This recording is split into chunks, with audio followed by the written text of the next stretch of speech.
खुलुमबाय आंनि मुङा कमल मोसाहारि आङो सालबारि महकुमानि सिङाव थानाय कथालगुरि गुदि फरायसालिनि सासे लोगो फोरोंगिरि आं दिनै बिटिआर एकर्डनि सायाव आंनि जि मोन्दांथि बे मोन्दांथिखौ नोंथांमोननि सिगाङाव फोरमायनो सानदों। गिबि गिबियाव आङो बिटिआर एकर्डखौ मोनसे इउनिक एकर्ड होननानै बुंगोन। आङो बिटिआर एकर्डनि जिखिनि दफाफोर बेखौ नायदों आरो आंनि जिखिनि बुजिनाय आरो सिगाङाव 2003 मायथाइयाव जालांनाय जि बिटिएडि एकर्ड बेनि दफाफोरखौबो नायदों आरो मोननैजों रुजुना नायनायाव आङो दिनै बेयाव बिटिआर एकर्डआव माखासे गोनां दफाफोरखौ नुनानै गोजोननाय मोनदों आरो बेनि थाखायनो बेखौ माने इउनिक एकर्ड होननानै आंनिफ्राय आं बुंनो सानदों। दा नैथियाव आङो बे एकर्डखौ जायफोरा खालामना लाबाय बिथांमोननो गिबियाव आंनि गोसो गोरबोनिफ्राय साबायखर आरो बे एकर्डखौ खालामनायाव एबा बिथांमोनखौ मदद खालामनाय जाय इन्टेलेक्सुवेलफोर जोंनि समाजनि आरो सोमावसारनायाव बाहागो लाग्रा रायजो राजाफोर थोंजों आरो एबा खेंसालियायै मदद होग्रा गासैबो थाखोनि रायजो राजाफोरनिसिम आंनि साबायखर आं जासिहरदों। दिनै बिटिआर एकर्डखौ इउनिक एकर्ड होननानै बुंनायनि जाहोनफोरा जाहैबाय दिनै जोंनि बिएलटिनि उनाव बा बेनि सिगाङावनो एनडिएफबिनि दैदेननायाव 34 इयार्स आर्म स्ट्रागल जादोंमोन। जाय स्ट्रागलनि गेजेरजों दिनै बिथांमोना बर'नि उदां गंसे रायजो सोरजिनाय बेखौ नोजोराव लाखिनानै सोमावसारबाय थादोंमोन। नाथाय बे सोमावसारनाय समाव दिनै जोंनि बिथांमोनजों लोगोसे जोंनि बिटिएडि ओनसोलनि आरो बेनि बाहेरायाव थानाय बर' रायजो राजाफोरा जोबोद दुखु खस्थ' सैनांदोंमोन, पुलिस मिलिटारिजों बुग्लिजानांदोंमोन। दा दिनै बे आर्म स्ट्रागला बे एकर्डनि गेजेरजों जोंनि समाजनिफ्राय गैया जाबाय। दा बेनि नैथियाव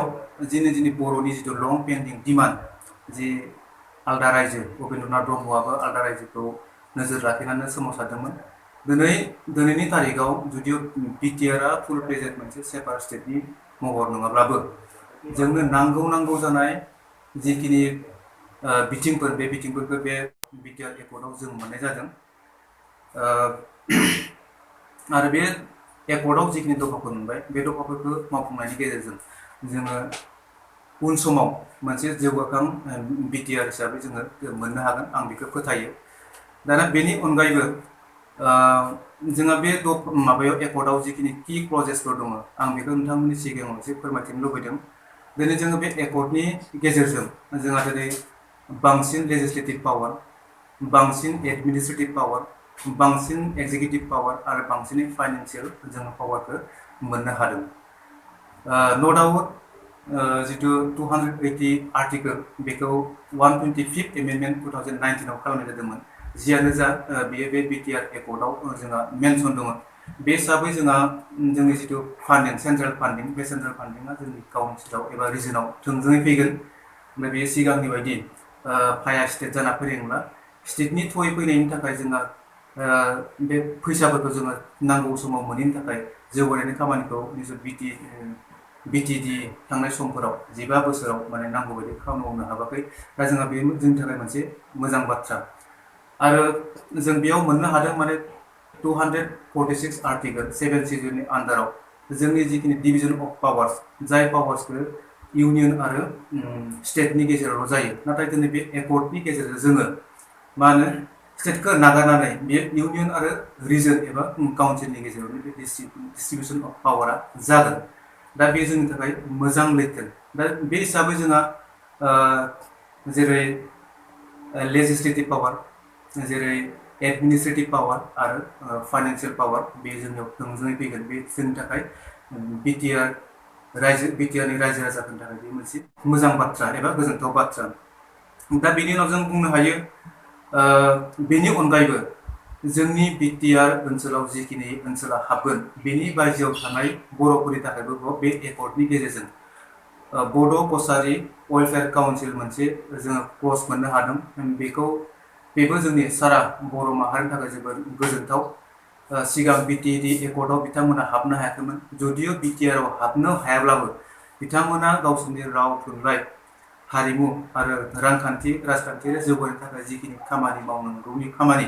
बे मावनायनि खाबुखौ बिथांमोना बे बड'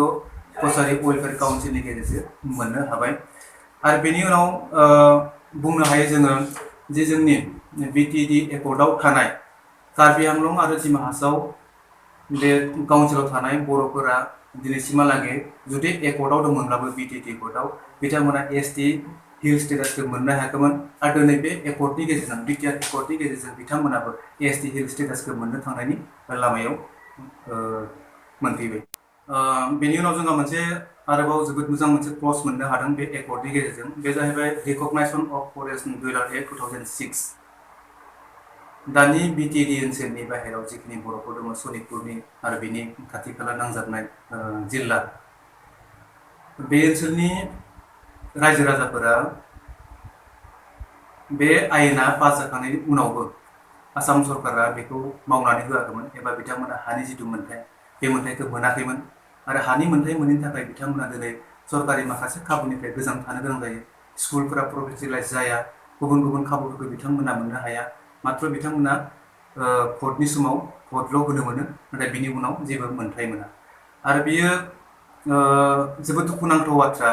2006आवनो बे एक्टआ पास जादों, 7आव बोसोरसे गेप जादों आरो 2008आव अल इन्डिया लेभेलाव बे इमप्लिमेन्ट जादों। दा बेनि उनाव जोंहा थांनाय समफोराव जोंनि बर'निफ्रायनो सासे फरेस्ट मिनिस्टार प्रमिला रानी बायदेव बिथाङा मिनिस्टार जाना थानाय समाव बे एक्टखौ इमप्लिमेन्ट खालामनो हायोमोन आरो इमप्लिमेन्ट खालामनायनि गेजेरजों जोंनि बे ओनसोलाव रायजो जानाय बर' सुबुंफोरा जिखिनि मोन्थायनिफ्राय गोजानाव थानो गोनां जादों बेखौ मोन्थायनि खाबुखौ खालामना होनो हायोमोन, फरायसालिफोरखौ प्रभिन्सियेलाइज खालामना होनो हायोमोन आरो बे खामानिखौ हानि मोन्थायखौ होनायमोनब्ला दिनै जोंनि बिटिआर एकर्डआव बिथांमोननि गामि सोसननाया बेयावनो हाबखागौमोन, बे कन्डिसनाव जाना थानाय नङामोन। दा जियानो जा बेखौ जों मोननो हादों, बेनि गेजेरजों जोंहा बिथांमोननि मोन्थाया फैगोन। दा बेनि उनाव आङो मोनसे क्लजनि बाथ्राखौ बुंनो नागिरदों। 15 बोसोराव जोंहा बिपिएफ सरकारा कंग्रेस थानाय समाव स्टेटआव आरो स्टेटआव बिजेपिजों लोगो नांनानै सरकार सालायबाय,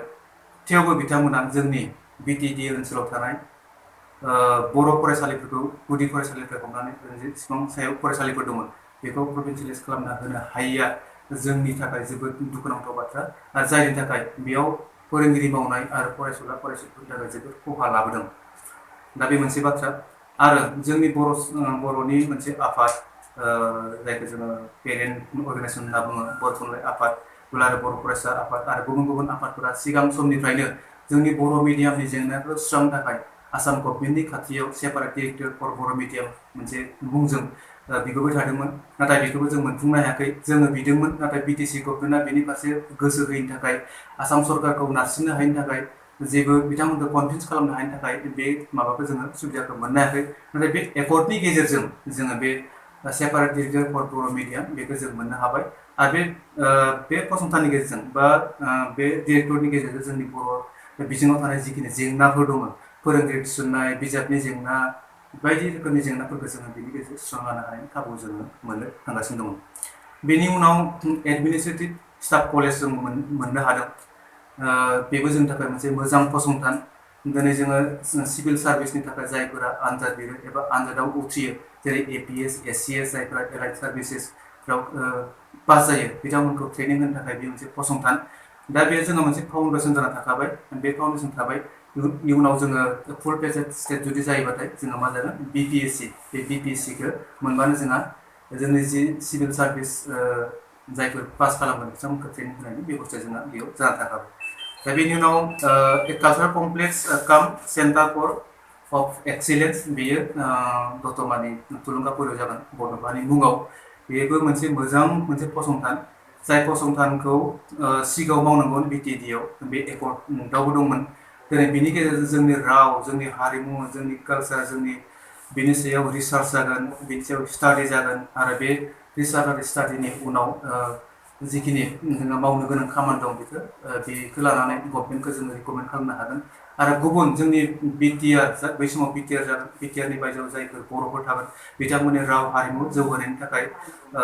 गभर्नमेन्टनि फारसे नारसिननो हागोन बा प्रप'जेल होनो हागोन बा रिकमेन्ड खालामनो हागोन। अब्ला बेबो जोंनि थाखाय जोबोद मोजां फसंथान। आरो बेनि उनाव जोङो ओरैबायदि मोनसे मोजां फसंथान मोननो हादों बे एकर्डनि गेजेरजों, BIRD, Bodoland institute of rural development, जेरै गंसे रायजोआव गंसेल' फसंथान थायो बे जेरै आसामाव दङ SIRD state institute of rural development नाथाय बेखौ जोङो बे एकर्डनि गेजेरजों जुदि काउन्सिल बा रिजनेल बड'लेण्ड टेरिटरियेल रिजन होमब्लाबो जोङो बेखौ मोननो हादों बे फसंथाननि गेजेरजों दिनै ओरैबायदि खामानि मावनाय जायो जोंनि गामि ओनसोलफोराव रुरेल एरियाफोराव जिखि ट्रेडिसनेल एक्टिभिटिसफोर जायो इक'नमि डेभेलपमेन्टनि मुङाव जेरै हिन्जावफोरनि सि दानाय आबाद फिसिनाय मोसौ फिसिनाय बोरमा फिसिनाय अमा फिसिनाय एम्फौ फिसिनाय दानाय लुनाय आरो गुबुन गुबुन आखाइनि खामानि बे आखाइनि खामानिफोरखौ गभर्नमेन्टआ बे फसंथाननिफ्राय टेक्निकेल गाइड होयो आरो फाइनान्सियेल एसिस्टेन्ट होयो आरो मुवा बेसाद राननानै बिथांमोना जोंनि गोरिब थाखोनि खामानि मावना जाग्रा मानसिफोरखौ मदद खालामो आरो बेनि गेजेरजों जोंनि रुरेल इक'नमिया जौगानायनि फारसे माने लामाजों फैनो हायो दा बे जोंनि थाखाय जोबोद मोजां फसंथान बेजों लोगोसे आरो जोङो फसंथान सोलोंथायारि फसंथान बेजों लोब्बा थानाय जोंहा माखासे गोनां फसंथानफोर मोननो हादों बे एकर्डनि गेजेरजों गंब्रै जोङो इउनिभारसिटिस मोननो हादों जेरै उपेन्द्रनाथ ब्रह्मनि मुङाव सेन्ट्रेल इउनिभारसिटि बेयो बाक्सा जिल्लानि बरमायाव जागोन जेरै नेशनेल स्पर्ट्स इउनिभारसिटि बेबो जोंनि थाखाय जोबोद माने गोनां फसंथान बे नेशनेल इम्पर्टेन्स गोनां आरो बेनि थाखायनो नेशनेल इम्पर्टेन्स गोनां आरो बेनि थाखायनो गोनां जेरै अल इन्डिया लेभेलाव जुदि नायोबा नेशनेल स्पर्ट्स इउनिभारसिटि दिनै भारतआव गंसेल' जानानै दं बे मणिपुराव बेखौ 2018आवसो गायसननाय जादों आरो दिनै बिटिआरआव बेखौ गायसननाय जायोब्लाथाय बेयो सिरियाल नाम्बार 2थियाव फैगोन दा बिनि उनाव Indira Gandhi national tribal university बेबो जोंनि थाखाय जोबोद माने गोनां मोनसे फसंथान बे फसंथानखौ गिबियाव मध्य प्रदेशआव 2007आव 52 एकनि आन्दाराव बेखौ गायसननाय जादों आरो जोंहा जोंनि सा सानजा भारतआव बे मणिपुराव गंसे दङ केम्पास रिजनेल केम्पास बेयो आरो बेयो जोंनि बिटिआरआव गंसे जागोन बेबो रिजनेल मोनसे केम्पास जागोन आरो बेनि गेजेरजों जोंनि ओनसोलाव थानाय बर'जों लोगोसे गुबुन हारिनि फरायसाफोरा गोजौ सोलोंथाइ लानायनि थाखाय दिनै बे फसंथाना गायसनजाखांनायनि उनाव बे एकर्डनि गेजेरजों माने गुबुन जायगायाव थांनो गोनां जानाय नंला बे फसंथाननिफ्रायनो माने गोजौ सोलोंथाइखौ लानो हानाय खाबुआ जोंहा आखायाव फैबाय बेयो बे फसंथानखौ दा उदालगुरि जिल्लानि भैरबकुन्द'आव गायसननाय जागोन दा बेनि उनाव अर्गेनिक इउनिभारसिटि बेबो मोनसे जोबोद गोनां मोनसे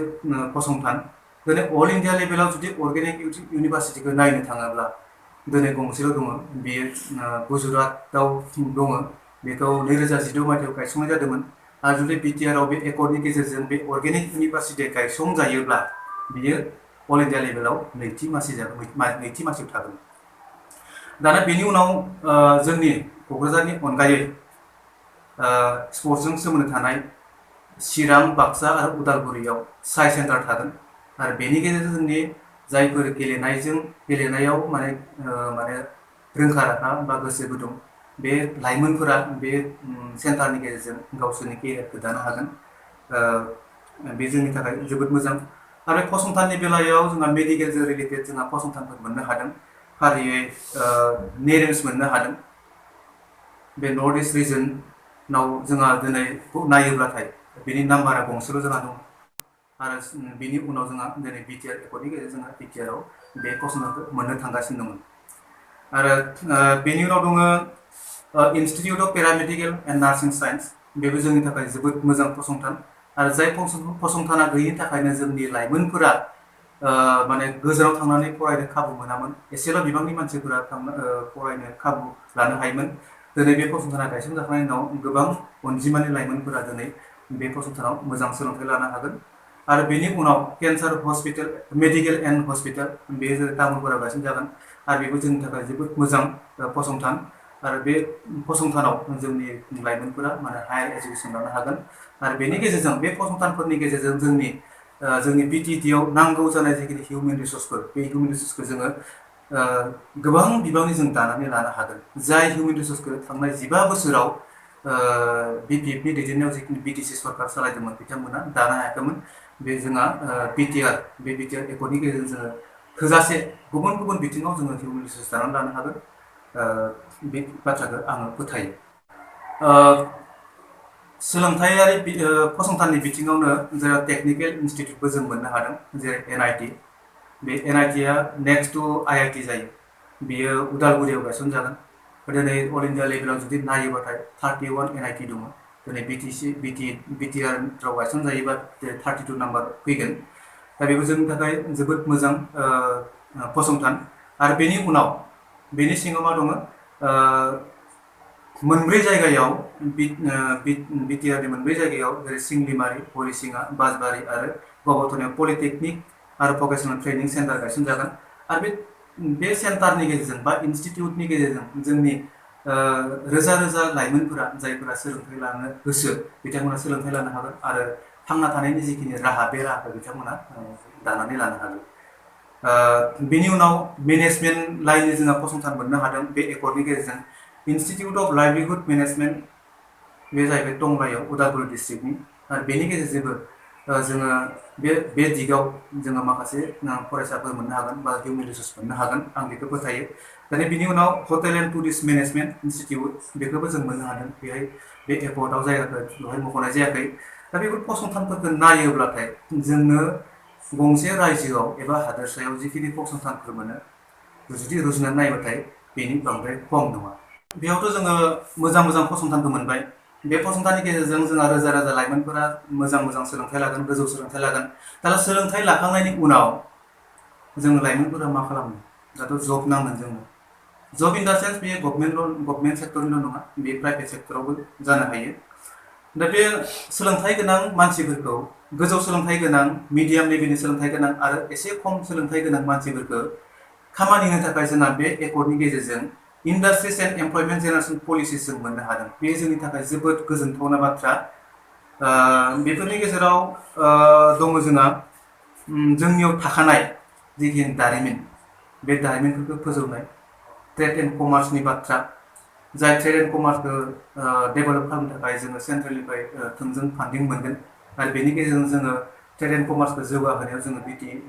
बिटिआर गभर्नमेन्टआ थोजासे खामावनो हागोन आं बेखौ फोथायो आरो दिनै जोंनाव नेचारेल रिसोर्सेस माखासे स्पट्सफोर दङ टुरिस्ट स्पटफोर दङ जों बेखौ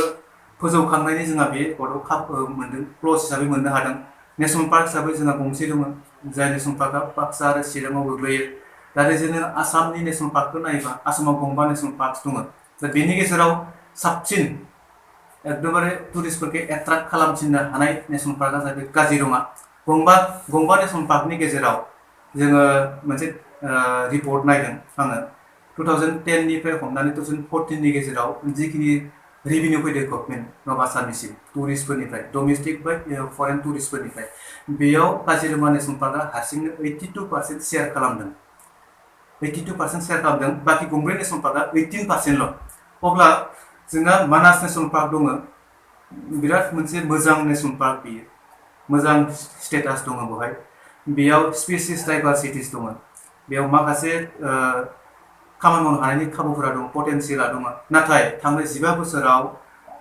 जोंनि बिटिएडि गभर्नमेन्टआ बे मानास नेसनेल पार्कखौ जेसेबां जौगाहोनांगौमोन बेयाव टुरिस्टफोरखौ जेसेबां एट्राक्ट खालामनो हानांगौमोन जिखिनि टुरिस्ट रिलेटेड जिखिनि एक्टिभिटिसफोर इनिशिएटिभ लानांगौमोन बेखौ जोङो मावनाय नुनो मोनाखै जायनि थाखाय काजिरङाजों बा गुबुन नामेरि बा डिब्रु सैखोवा गुबुन गुबुन नेसनेल पार्कजों रुजुनो हानाय जोंहा नाम्बाराव फैयाखै माने टुरिस्टनि नाम्बार आरो दा बेजों लोगोसे जोङो बेयाव जिखिनि गासै 13टा जोङो टुरिस्ट स्पट बेखौ फोजौखांनायनि बाथ्रा बुंदों बे जुदि बे 13टा जायगायाव इक' टुरिजमखौ डेभेलप खालामनो हायोबा बेनिफ्राय रोजा रोजा जोङो मा खालामनो हागोन लाइमोनफोरनो खामानि होनो हागोन दिनै काजिरङा नेसनेल पार्कआव बोसोरसेयाव राउन्ड दा इयार 10,000 मानसिया दिनै खामानि मावनानै जिउ खुंनानै दङ अब्ला दिनै मानास नेसनेल पार्कआ काजिरङानि खम नङा बे हिसाबै जोङो मानास नेसनेल पार्कखौबो जुदि जौगाहोयोबा इक' टुरिजमखौ डेभेलप खालामोबा बेवहायनि बेनि साखाथि फाखाथि थानाय मानसिफोर गोबां मानसिफोरनो जोङो थांना थानायनि राहाखौ होनो हागोन आरो बेजों लोगोसे खामानिनि बेलायाव जोङो फिसा फिसा माखासे प्रजेक्टफोर दङ बेवहाय आरो गेदेर मोनसे प्रजेक्ट हिसाबै जों मोननो हादों जोबोद माने मोजां प्रजेक्ट बे जाहैबाय रेलवे कच फेक्टरि बे अल इन्डिया लेभेलाव जुदि नायबाथाय बिनि नाम्बारा जोबोद खम बे कच फेक्टरिनि गेजेरजों जोङो टेक्निकेल लाइननि मेक्सिमाम लेभेलनि टेक्निकेल लाइनाव जोङो जब माबा होनो हायो आरो नन टेक्निकेलाव एसे बिबांनि होनो हायो खमैबो जोङो 10 to 11,000 बे पस्ट फेक्टरियाव साख्रि थिसननो हायो। अब्ला दिनै बे फसंथानफोरनि गेजेरजों जोङो जुदि जोंनि लाइमोनफोरनो जोंनि सोलोंथाइ गोनां आरो एसेल' सोलोंथाइ गोनां आरो सोलोंथाइ खम गोनां मानसिफोरनो जुदि बेबायदि खामानि मावनो होनो हायोब्ला जोंनियाव बेकारनि जिथु जेंना जों जायखौ जों सावरायबाय थायो दिनै बिटिएडि ओनसोलाव जोबोद मोनसे गेदेर जेंना बेकारनि जेंना बे बेकारनि जेंनाया बैफोर फसंथाननि गेजेरजों दिनै जोंनि गैया जालांगोन माने खम जालांगोन आरो माने जोंहा जौगानाय फारसे जोङो दावगालांगासिनो थागोन आं बेखौ फोथायो। दानिया जुदिअ आं बुंदोंब्लाबो जोंनि समाजनि गेजेराव बर'जों लोगोसे गुबुन हारिनि इन्टेलेक्सुयेलफोरा बिटिआर एकर्डखौ बरायदोंब्लाबो बे एकर्डखौ लानानै जोबोद गोजोननाय मोनदोंब्लाबो नाथाय जोंनि गेजेरनिफ्रायनो माखासे इन्टेलेक्सुयेलफोर दङ जाय इन्टेलेक्सुयेलफोरा दिनै जोंनि बे बिटिआर एकर्डखौ सोरखारिदों जेबो गैया होनना बुंदों। दा बिथांमोना माबायदि बुंदों आं बेखौ एसे नोंथांमोननि सिगाङाव बुंथ'नो लुबैदों। दिनै बे बिटिआर एकर्डखौ बिटिएडि एकर्डनिख्रुइ फिसासिन होननानै बुंदों बा जेबो पावार एन्ड फांसनाव खमसिन होननानै बुंदों। दिनै बिटिआर एकर्डआ बिटिसि एकर्डखौ सानशाइन खालामनो हायाखै होनना बुंदों माने मोजांसिन नङा होनना बुंदों सोरबाया आरो दिनै बेखौनो सोरबा बुंदों बेयो दावदै गला बायदि बेयाव जेबो गैया आरो बे एकर्डखौ सोरबाया बुंदों रिभिउ खालामफिननांगौ होननानै आरो बे एकर्डनि खायसे दफाफोरखौ बातिल खालामनांगौ होननानै बा उइथड्र खालामनांगौ होननानै खायसे इन्टेलेक्सुयेलफोरा सावरायदों ससियेल मिडियानि गेजेरजों मोननो हादों। दा बेयाव आं बिथांमोननिसिम नैबेखौ रिप्लाइ होनो लुबैदों दिनै जुदि बिटिएडि एकर्ड आरो बिटिआर एकर्ड बे एकर्डनि साबजेक्ट्स एबा प्रजेक्ट्सफोरखौ जुदि जों कम्पेयार खालामनो नायोबा जों मिथिनो हायो बिटिएडि एकर्डआव जोङो 15 प्रजेक्ट्सफोर जों मोननो हादों आरो जोङो दिनै 27 जानुवारियाव जालांनाय बिटिआर एकर्ड बे बिटिआर एकर्डआव जों गासै 35 जोङो प्रजेक्ट्स मोननो हादों। अब्ला नाम्बारा बबे मोनसेया बांसिन जाखो 15आ बांसिन जाखो ना 35आ बांसिन जाखो? अबभियासलि 35आ बांसिन नङा होमब्ला? अब्ला बिथांमोननि जिखिनि एलिगेसन बे एलिगेसना जेबो ओंथि गैया। बिथांमोना राजखान्थियारि मुलाम्फा बेखौ लानानै बुंदों। बिथांमोना कम्पालसनाव गोलैदों आरो खायसेया बुंदों डिस्ट्रिक्ट काउन्सिल आरो रिजन बेनि गेजेराव जेबो फाराग गैया काउन्सिलजों रिजनजों एखे समान होनना बुंदों। जोंनिनो लिरगिरि जोंनिनो साहित्यिक जोंनिनो थुनलाइगिरि बिथांमोना बुंदों। दा जुदि बिथांमोना बिदि बुङोब्ला जोंनि जिथु भारतनि संबिधान आरो लोगोसे जोंनि जिथु डिक्सनारि जाय डिक्सनारिखौ रनसायदोंमोन बिथांमोनखौ अपमान खालामनाय जादों। जेरै जिथु council district council like BTAD बा कार्बि आंलं बा डिमा हासाव बेबायदि काउन्सिला मोनसे कनफाइन्ड बाउन्डारि थायो आरो बे बाउन्डारिनि सिङाव जिखिनि एक्जिकिउटिभ लेजिस्लेटिभ आरो एडमिनिस्ट्रेटिभ आरो फाइनान्सियेल पावारफोर बेखिनि गेजेरावल' बाहायनो हायो। नाथाय रिजन होननाय लोगो लोगोनो दिनै बे ओनसोलनि सिङाव थानायनि अनगायैबो बे ओनसोलनि बायजोआव जिखिनि जोंनि हमनानै लादो बर'फोर दङ दिनै वेस्ट बेंगलाव बर'फोर दङ नागालेण्डआव बर'फोर दङ मेघालयआव बर'फोर दङ दिनै बे रायजोफोराव थानाय बर'फोरनि राव हारिमु धोरोम बेखौ बिजिरनो थाखाय बिथांमोननि जौगाहोनो थाखाय दिनै रिसार्च खालामनाय जादों। रिसार्च खालामनो हानाय खाबु बे खाबुखौ जोङो मोनदों। बेनि गेजेरजों जोङो रायजो सरकारखौ जोङो रिकमेन्ड खालामनो हागोन रायजो सरकारखौ प्रेसार होनो हागोन जे बेयाव ओरै जेंना दं रावनि बेलायाव हारिमुनि बेलायाव धोरोमनि बेलायाव इक'नमिक डेभेलपमेन्टनि बेलायाव समाजखान्थिनि बेलायाव रिकमेन्ड खालामनो हागोन आरो जेंनाखौ सुस्रांनो थाखाय जोङो लामा बा बे रायजो सरकारखौ जोङो नारसिननो हागोन। दा बे जोंनि थाखाय जोबोद मोजां बाथ्रा। दा बे एकर्डखौ सोरबाया आनकनस्टिटिउसनेल होनदों। दा बेथ' जोबोद मिनिथावना बाथ्रा। बिटिएडिखौ बेस खालामनानैनो बिटिआरनि एकर्ड बिटिएडिखौ जेब्ला एकर्ड खालामदोंमोन 2003आव बेखौ कनस्टिटिउसनखौ एमेन्डमेन्ट खालामदों 62खौ एमेन्डमेन्ट खालामनानै बे दानाय जादों। अलरेडि कनस्टिटिउसनेल सेटआपखा बिटिएडिआ बेखौ बेस खालामनानैनो बिटिआर एकर्डखौ खालामनाय जादों। दा बेयाव माने जेबो एमेन्डमेन्ट फैयाखै होनना बुङो उइदाउट एमेन्डमेन्ट बिटिआर एकर्डखौ खालामनाय जादों।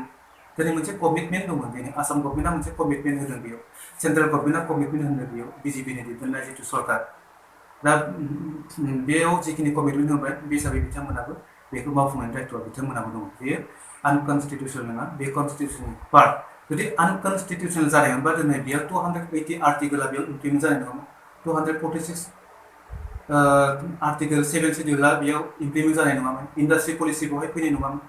दिनै कनस्टिटिउसन सेटआप जानायनि थाखायसो बेखिनि पलिसिखौ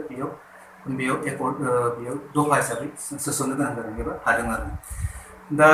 बेनि उनाव माखासेया कम्प्रिहेन्सिभ एन्ड फाइनेल जिथु एकर्डनि सिगां बाहागोआव दङ, बेखौ लानानै माखासेया बिराद बिजिरदों, बिराद सावरायदों। माबोरै कम्प्रिहेन्सिभ जाखो, मानो बेखौ फाइनेल खालामखो, बेनि उनाव एकर्ड जानाय नङा नामा, सेपारेट स्टेटखौ गारबाय नामा इस्युखौ, मानो फानबोखो दिल्लीयाव, माखासे बाथ्रा बुङो। कम्प्रिहेन्सिभआथ' बे सैथोखा। खारन गंसे रायजो एबा गंसे ओनसोलखौ गुबुन गुबुन दिगाव जौगाहोनो थाखाय सोलोंथाइ, रांखान्थि, समाजखान्थि, गेलेनाय, हारिमु, राव, धोरोम, जिथु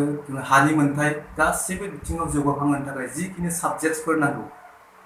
जिखिनि साबजेक्टफोर नांगौ, बेखिनि साबजेक्टखौ फ्राय बेयाव मोननाय जादों जों। दिनै जोंहा गोदानै 7टा साबजेक्टसखौ बेयाव मोननाय जादों। 40मोन सिगाङाव, दायो 47 जाबाय। अब्ला बे बिथिङाव बेखौनो कम्प्रिहेन्सिभ बुंनाय जादों। आरो फाइनेल इन दा सेन्स माने जोङो मोनसे बाथ्राखौ बयबो गोसोआव दङ बा मिथिदों ससियेल मिडियानि गेजेरजों। आं बेखौ बुंनो नागिरदों दिनै। एकर्ड जाखांनायनि उनाव 20 ना 29 बेयाव दिल्लीयाव NDP-एसखौ बे ओनसोलनि जायगानि रायजो राजाफोरा हाथियार नागारनानै गोजोन सावरायनायाव बाहागो लानो थाखाय सुक्ति होनायनि थाखाय गोजोननायजों रायजो राजाखौ बरायदोंमोन, हाबाफारि लादोंमोन। बे बरायनाय सानखालि सिगांनि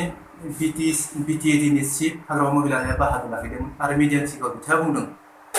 एकर्डआव जिखिनि जों दफाफोर मोननो हाबाय, बे दफाफोरा जुदि आखरे आखर लेटार इन स्पिरिट जुदि इमप्लिमेन्ट जायोबा, अब्ला बेनो सानसे मा जागोन, सेपारेट स्टेट जागोन। आरो बिथाङा जेब्ला बे बाथ्राखौ बुंग्रोबाय, सैथो बाथ्राखौ बुंग्रोबाय, बिथांनि जिखिनि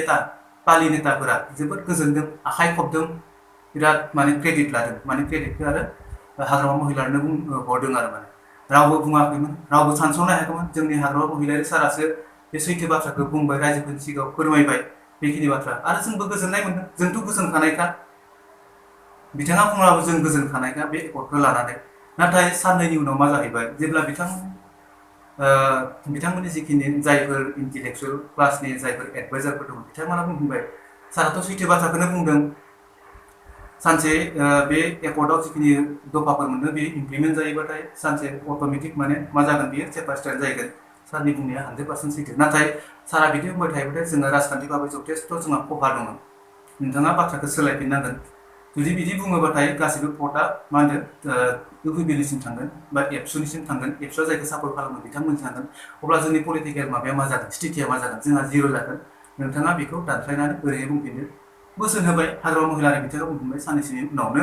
मा जाहैबाय, माने BTR एकर्डआव जेबो गैया, बेजों जेबो जाया, बेयो ओंथि गैया। आरो बिथांजों लोगोसेनो एकर्ड खालामफाग्रा जाय बिथांमोना सिगनेटरिमोन, जेरै जोङो मुं मख'नो हायो धिरेन बर' आरो बिसावरायग्रा बिथांमोनाबो बिथांजों लोगोसे सरि मा बुंफाबाय, गारां गोरोबफानानै BTR एकर्डआव जेबो गैया, बेजों जेबो जानाय होननानै बुंदों। आरो जुदिও बुंदोंब्लाबो दिनै रायजो राजाफोरा बिथांमोननि बाथ्राखौ लाया। एकर्डखौ रावबो बुजियाबालासिनो थायाखै, बुजिदों बयबो बेखौ, जिहेतु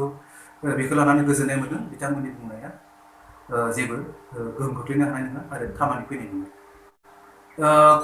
बेयाव थानाय क्लजेसफोरा जुदि इमप्लिमेन्ट जायोबा आरो जाखांनायनि उनाव सेपारेट स्टेट जायोबा, अब्ला बेवहाय मख'नाय कम्प्रिहेन्सिभ एन्ड फाइनेल होननाय जिथु टार्म बाहायदों, बे टार्मा मा गोरोन्थि जाखो? बे टार्माथ' बिदिबा गोरोन्थि जायाखै। आंनि नोजोराव, आंनि बिजिरनायाव, आंनि मोन्दांथियाव बेयाव जिथु कम्प्रिहेन्सिभ एन्ड फाइनेल होननाय टार्म बाहायदों, बेयो जेबो गोरोन्थि जायाखै। दा बेनि उनाव बुंदों इनक्लुजन आरो एक्सक्लुजनखौ लानानै माखासे हेडेक जादों। जोंनि माखासे दैदेनगिरि इन्टेलेक्सुयेलफोरा बुंदों, BTT एकर्डआव जोंहा जिखिनि एरिया मोनखादोंमोन, BTR एकर्डआ बेखौबो खोमाना लाबाय, बेथ' जाम्बानिसो जादों, मोनखानायखौ खोमाना लानाया, बेबायदि माखासे अजद लाबोदों बिथांमोना। नाथाय आं बेयाव बेखौ बुंगोन, दिनै जोङो बे क्लजआव ओरैबायदि मोनदों, माने सोरखौबा बाय फर्स खालामनानै जोङो बेनिफ्राय आउट खालामनाय बा दानख'नाय बेखौ बुङाखै। बेयाव प्रभिजन लाखिखादों, जायफोरा गोसो, जायफोरा बेयाव थानो लुबैया जायफोरा बिनिफ्राय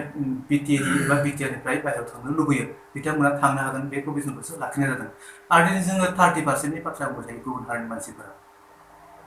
जों सानदों 30% जोङो माब्ला 50% खालामनो 50निफ्राय माबोरै 60% खालामनो आरो माबोरै 70% खालामनो जों बेखौ सानदों आरो जुदि जोङो बे पार्सेन्टखौ जों इनक्रिज जेब्ला खालामनो हागोन अब्ला जोंनि जिखिनि जोंनि पलिटिक्स बे पलिटिक्सआ जोंहा बिटिएडि एबा इयुनाव बिटिआर बे बिटिआराव सास्टेन जानानै थागोन आं बेखौ फोथायो आरो दिनै बेयाव जिखिनि दानख' जागोन नाथाय जोंहा दाजाबनो गोनां ओनसोला गोबांथार एरिया बारा दिनै जोङो 2006 फरेस्ट डिभिजन एक्टखौ इमप्लिमेन्ट खालामखांनायनि उनाव जायफोरा हानि मोन्थाय मोनगोन बिथांमोनखौ जिहेतु जों सानजा सनितपुराव थानाय आरो बिनि साखाथियाव थानाय जिल्लाफोर बर' ओनसोलफोर बेखौ दाजाबनो हागोन अब्लाथ' जोंहा दिनै एरिया खमायनाय नङा बांगोनसो जोंहा बेयाव सिटआ बांगोन 20टा सिट बांनायनि बाथ्रा बेयाव मेनसन खालामदों नाथाय बे 20टा सिट बांहोनायाव जोंनि थाखानाय जितु 40टा सिट बे सिटआव जेबो गोहोम गोग्लैनाय नङा बेखौ एफेक्ट खालामालासिनो बे 20टा सिटखौ बांहोनाय जागोन अब्ला बियो दानख'नाय आरो दाजाबनाया मा गोरोन्थि जागोन आंनि मोन्दांथि आंनि बुजिनायाव आंनि बिजिरनायाव बियो बे दाजाबनाय आरो दानख'नाय प्रभिजन लाखिनाया बे जेबो गोरोन्थि जायाखै आरो बेनि उनाव खायसे इन्टेलेक्सुयेलफोरा बुंदों बे एकर्डआ लायनो जोबोद हारि जादों जोबोद आथुर बिथुर जादों गुबुन जिखिनि इन्टेलेक्सुयेलफोर दङ बेयाव माने सेमिनार जायाखै रायजो राजाफोरखौ लानानै गोरों गोराफोरखौ लानानै ज' जिरायनांगौमोन बे एकर्डखौ खालामनायनि सिगां दिनै बिथांमोना एकर्ड जानायनि सिगाङाव बबेयाव दंमोन एकर्डआसो जानो थांगासिनो दङ बेनि सिगाङाव बिथांमोना मिथिगौमोन बाथ्राखौ गुबुन चेनेलनिफ्राय बिथांमोना ससियेल मिडियानि जोहै बिथांमोना मिथिदो बाथ्राखौ नाथाय एकर्ड जाखांनायनि उनावसो दिनै बिथांमोना बुंदों माने बे एकर्डआ जोबोद हाखा दावरा जादों बा आथुर बिथुर जादों सेमिनार जानांगौ होनना बुंदों आं बुंगोन माने एनडिपिआ जेब्ला आर्म स्ट्रागलखौ नागारनानै डेम'क्रेटिक मोनसे प्रसेसजों आलादा रायजोखौ मोननो थाखाय मेन स्ट्रिमाव फैनानै सोमावसारदोंमोन दुलाराय बर' फरायसा आफादा 2010 मायथाइनिफ्राय डेम'क्रेटिक प्रसेसजों जिखिनि आन्दलननि प्रक्रियाफोर जिखिनि लादोंमोन बे 2010निफ्रायनो दुलाराय बर' फरायसा आफादा गावनि प्लेटफर्माव थानानै गावनि मजियाव थानानै गावनि सार्कोलाव थानाय जिखिनि इन्टेलेक्सुयेल क्लासनि मानसिफोर दङ एबा बोसोनगिरिफोर दङ बिथांमोनखौ लानानै सम कनभेनसनानो जा एनुवेल कनफारेन्सआनो जा बेयाव बे सेपारेट स्टेट इस्युखौ लानानै बेखौ मोनफुंनायनि थाखाय जों मा खामानि मावनो हायो मा खामानि मावनांगोन बेखौ लानानै सेमिनारा जोंहा जाबोबाय थादों एग्रिमेन्ट जानाय समसिमहालागै अब्ला दिनै बिथांमोना एग्रिमेन्ट खालामनाया हारि जादों होननाय बाथ्राया जेबो जुक्ति गैया आरो बेजों लोगोसे खायसेफोरा बुंदों दिनै एडमिनिस्ट्रेटिभ लेभेलाव जिखिनि चेन्ज फैदों जिखिनि खुंथाय एबा बे एकर्डनि गेजेरजों बे रिजननि जाय हेड जोंहा प्रिन्सिपाल सेक्रेटारि थायोमोन प्रिन्सिपाल सेक्रेटारिनि जायगायाव दिनै सिइअसो होबाय बे सिइअआ जोबोद उन्दै थाखोनि बे कर्परेट सेक्टर बबेबा मोनसे टाउन कमिटि बबेबा मोनसे माबायाव बेबायदि सिइअआ थायो होनना बुंदों दा बे सिइअनि जिथु स्टेटास बे स्टेटासा बे एकर्डआव जोबोद रोखा लिरनाय दं बे सिइअनि स्टेटासा प्रिन्सिपाल सेक्रेटारिनि सिङाव ना समान ना गोजौआव बा एडिशनेल सेक्रेटारिनि सिङाव ना समान ना गोजौआव बे जोबोद रोखा लिरनाय दङ दिनै बिथांमोना बेखौ बे एकर्डआव बे कपियाव लिरनाय थासेयावबो बिथांमोना मिथिनानैबो मिथियै बायदि जानानै राजखान्थि मुलाम्फानि थाखाय बेखिनि बाथ्राखौ बुंबाय थादों आं बेखौ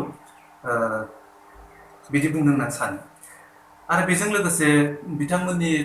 बिपिएफनि दैदेनगिरिफोरा बुंबाय थादों माने बेयाव जेबो कन्स्टिटिउसन एमेन्डमेन्ट जायाब्लासिनो एकर्ड जादों जास्ट बिटिएडिखौ नामल' सोलायदों बिटिआर दिनै बिटिआर जाथ'वाखै जेब्ला इलेक्सन जागोन पिटिसिनि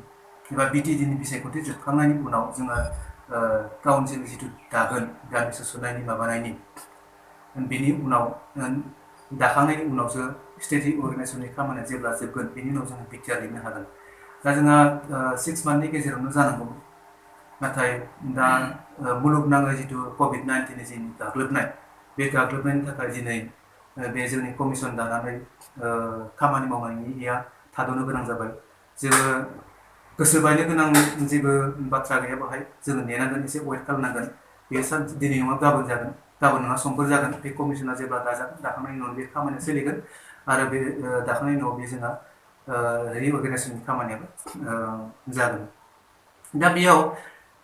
बिटिआरखौ नाम सोलायनो थाखाय बिटिआरसिम नाम सोलायनो थाखाय बिटिएडि गभर्नमेन्टआ जाय सरकाराव फैगोन बिथांमोना आसाम केबिनेट मिनिस्टारनिफ्राय एप्रुभेल लानांगोन आरो एप्रुभेल लाखांनायनि उनाव बेखौ पार्लियामेन्टआव प्लेस खालामनांगोन बेबायदि माखासे बाथ्रा बुङो बिथाङा बुंदों बे बाथ्राखौ पाब्लिकनि सिगाङाव रायजो राजानि सिगाङाव आरो बेबायदि बाथ्रा बुंनानै रायजो राजाफोरखौ गावसोरनि फारसे बोजबनो सानदों बेयो जोबोर मिनिथावना लाजिथावना जोंनि थाखाय मानोना जों बयबो मिथिगौ जे दिनै सिक्स सिडिउलनि सल अथरिटिया जाहैबाय हेडआ जाहैबाय गभर्नर दिनै गभर्नरा सिक्स सिडिउलनि आन्डाराव सिक्स सिडिउलनि जिथु नाम सोलायनाय सिक्स सिडिउल मोननैखौ लोगो नांनानै मोनसे खालामनाय एबा बबेबा मोनसे सिक्स सिडिउलखौ बुखावनानै मोननै मोनथाम बाहागोआव खालामनाय बेखौ गभर्नरानो खालामनो हायो दिनै बेनि थाखाय जोंनो प्रेसिडेन्टनि गोनांथि जाया दिनै नोंगौ फिफ्थ सिडिउलाव प्रेसिडेन्टआ अल इन अल नाथाय बिथाङा बबे जुक्तियाव बे बाथ्राखौ बेनि फारसे मोजां गियान गैयाब्लासिनो बे नामखौ सोलायनो थाखाय पार्लियामेन्टआव बिल माबा खालामनानै ओरैबायदि एलिगेसन लाबोदों सासे सिगनेटरि बे एकर्डआव लायनो एनडिबिफोरनि थाखाय जेबो गैया बे एलिगेसनखौ लाबोदों थिरेन बर' बिथाङा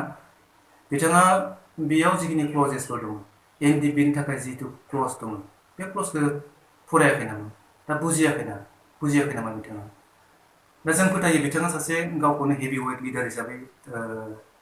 रिकगनाइज खालामना लायो सेल्फ रिकगनाइज होयो बिथाङा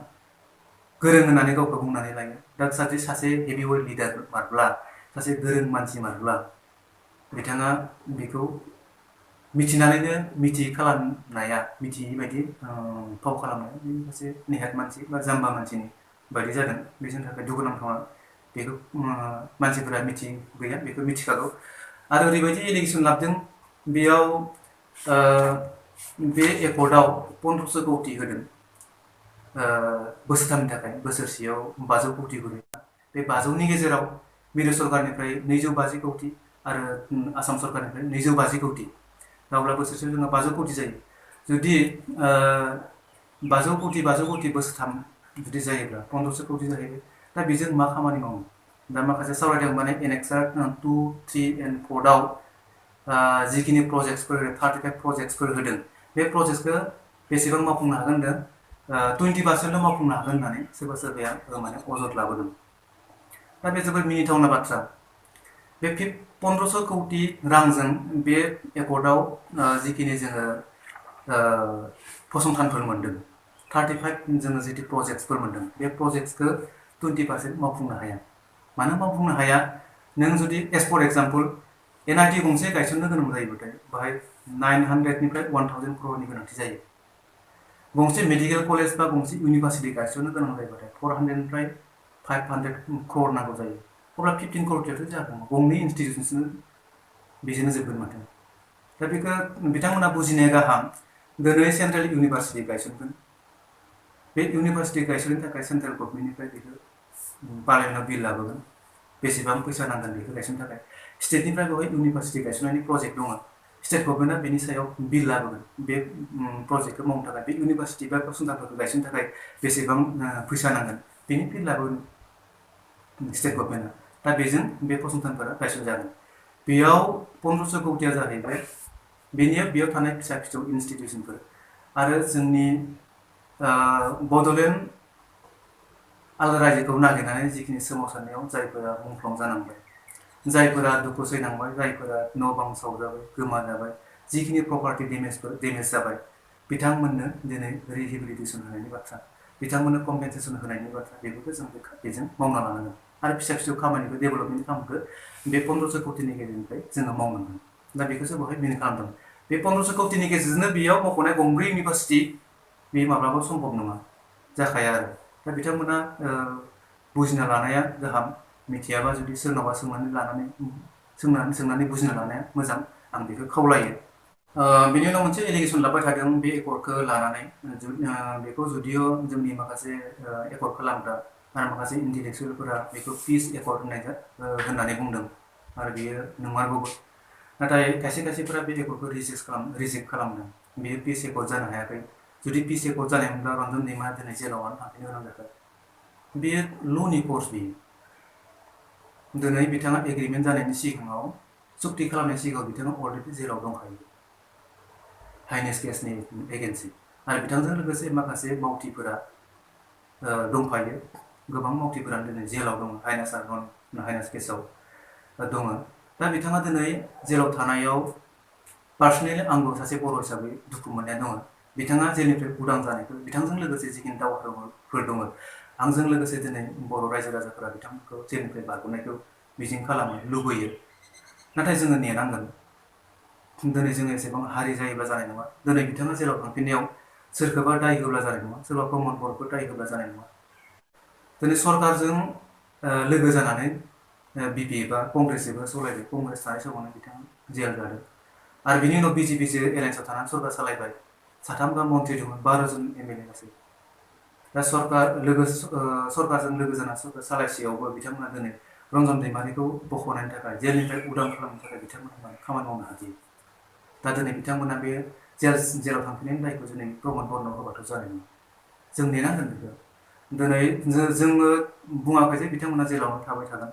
जेलावनो थाबाय थानांगोन।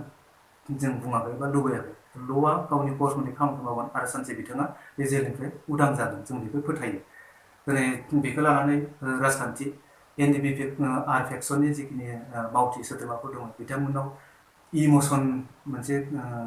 क्रियेट खालामनानै दिनै गावनि गेजेराव नांलाय खमलाय खालामनो होनायनि अनगायै बियो जेबो बाथ्रा गैया। आरो पलिटिकेल इन्टारेस्टनि थाखायसो बिथांमोना बेखिनि बाथ्राखौ बुंबाय थादों।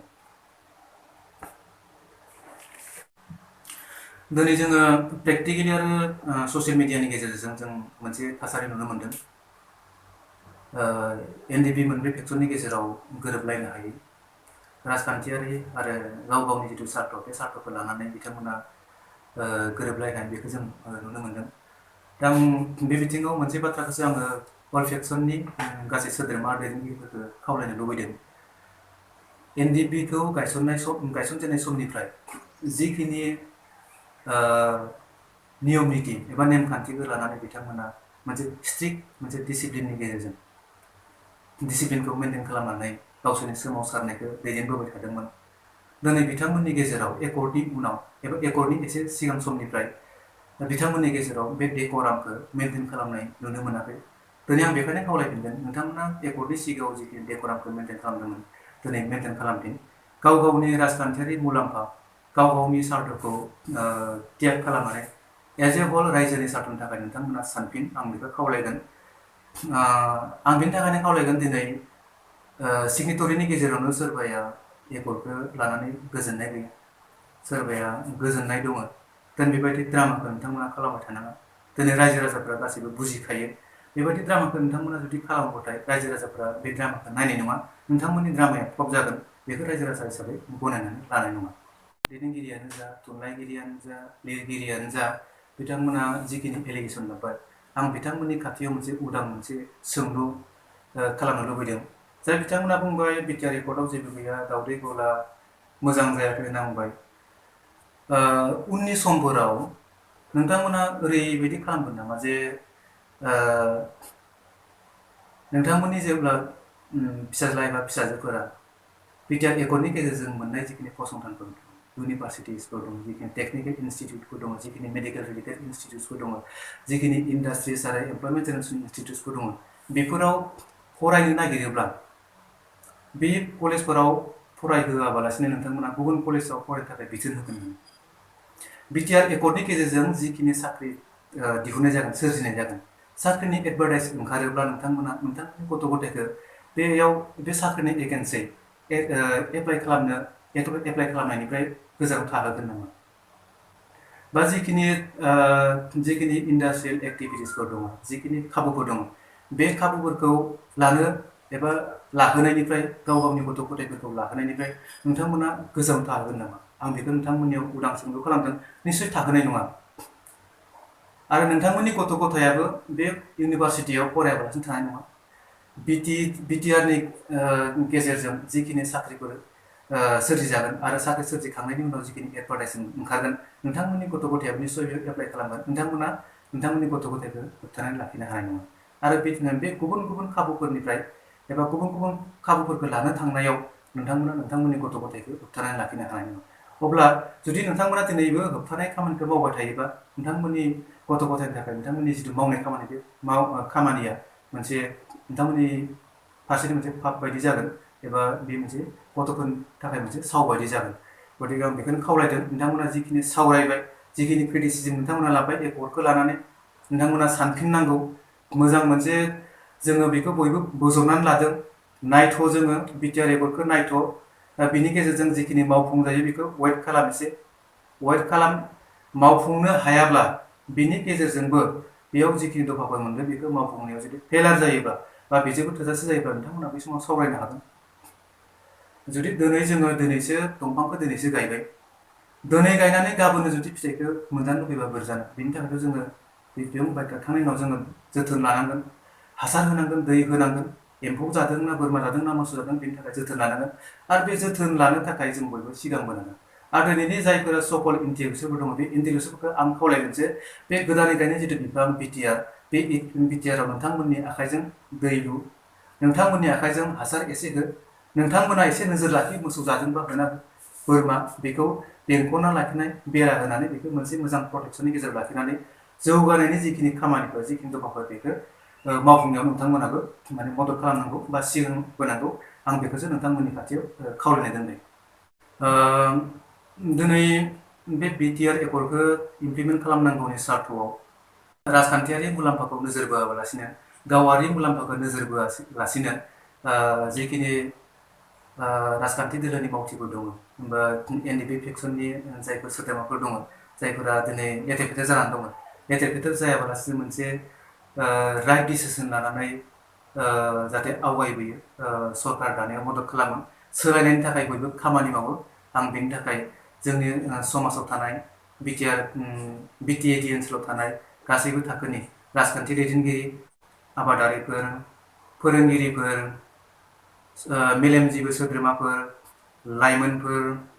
सोलोंथाइ गोनां आरो सोलोंथाइ गैयै गासैबो जोङो बाहागो लानांगोन सोलायनायनि मोनसे बाहागो लानांगोन दिनै सारा बिटिएडि ओनसोलाव सोलायनायनि मोनसे दोहौ बारदों बे दोहौजों जोङो खाब जानानै खामानि मावनो नाजानांगोन आरो दिनै सोलायनायनि थाखाय जों साफ्रोमबो जुदि बाहागो जानो हायाबा जोंनि जिखिनि मोननो थांगासिनो थानाय जिखिनि खाबुफोर बे खाबुखौ जों मोननानैबो जोंनि आखाइनिफ्राय जोङो खोमाना लानाय बायदि जागोन दा बेनि थाखायनो आङो आंनिफ्राय गासैनिसिमबो मोनसे गुरै खावलायनाय जाहाथे नोंथांमोना दिनै सोलायनायनि थाखाय बयबो आवगायबोयो आगोनसे आवगायबोयो मोनसे खामानि मावो बेनि थाखाय नोंथांमोननि फारसे खावलायबाय एसेनोसै खुलुमबाय